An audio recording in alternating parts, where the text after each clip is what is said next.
So Angelito, who's attending the masterclass, asks if search term isolation really works, and what does the data say?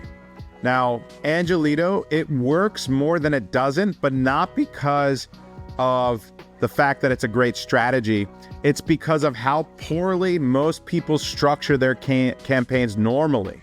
So the old strategy that was taught by people who are not very good at ads is that you can throw hundreds of keywords into one campaign and then use that data to optimize.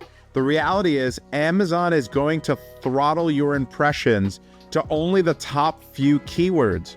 They're also going to throttle your impressions and give your impressions to a keyword that has a lot more search volume versus lower search volume.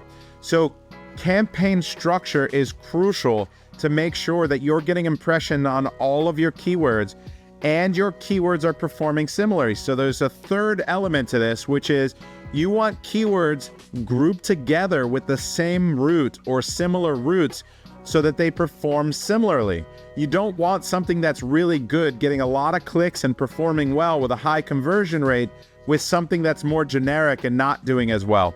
Because what you're doing is you're diluting the quality score of that campaign.